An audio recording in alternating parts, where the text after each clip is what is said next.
There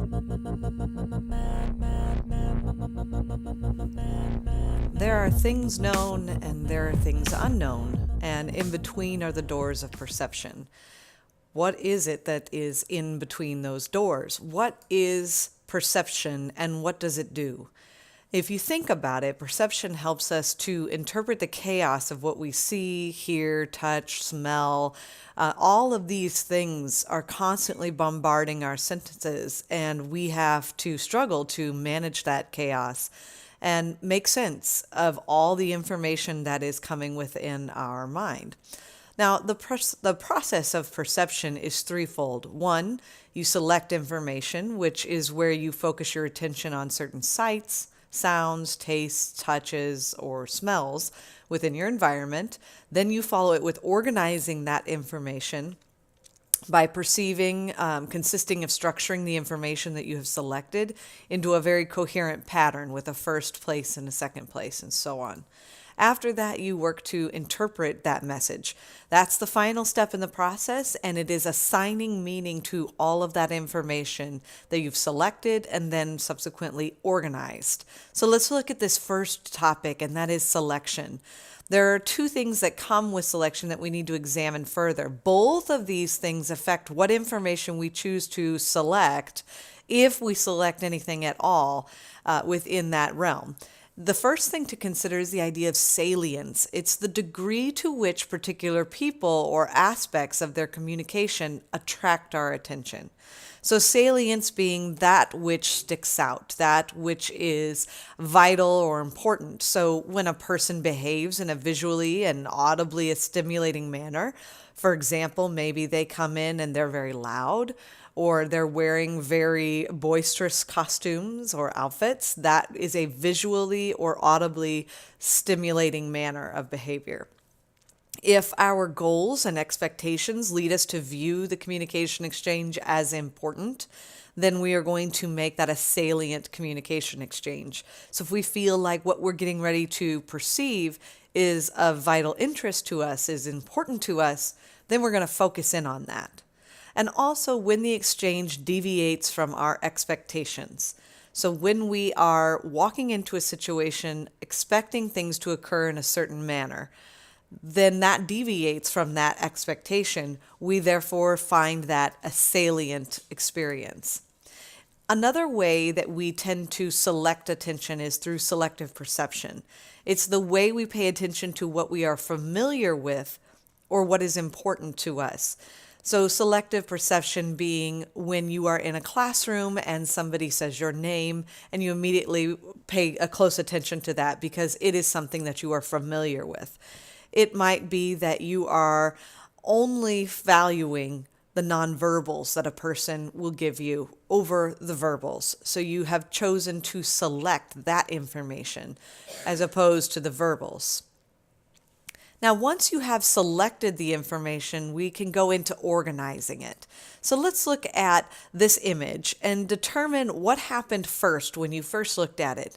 What stuck out to you first? Was it the vase or was it the two faces?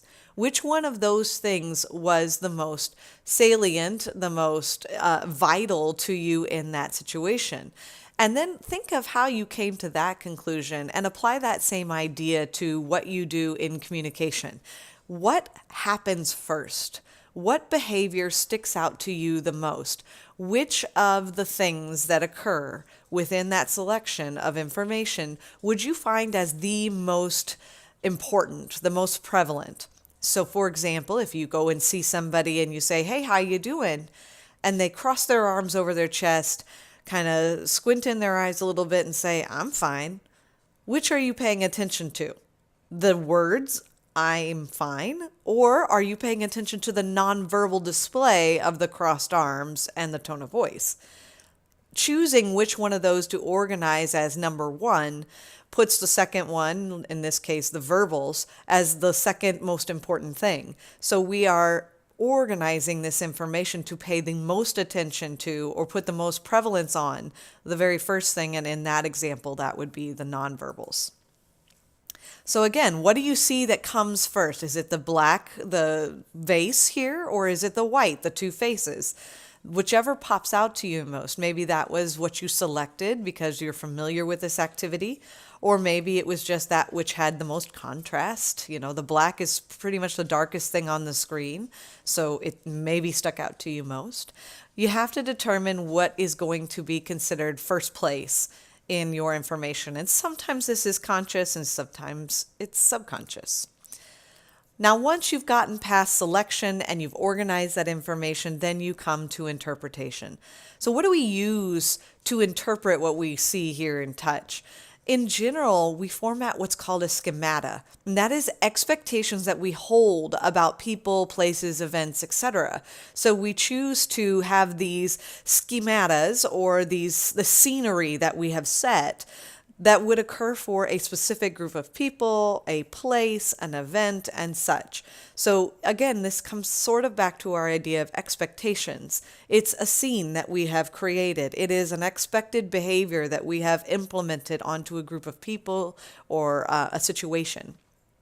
And within that schemata, we oftentimes attribute behavior to certain experiences or personality traits and such. And attributions are just that, creating explanations for others' comments or behaviors.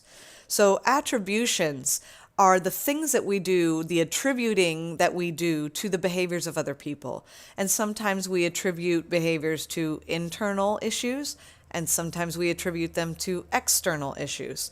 For example, we might say, all right, in a circumstance, you go to a job interview and you don't get the job, but somebody else does. In this case, maybe you're attributing their ability to get the job to internal attributes. A person's behavior that is explained by internal factors like personality or characteristics.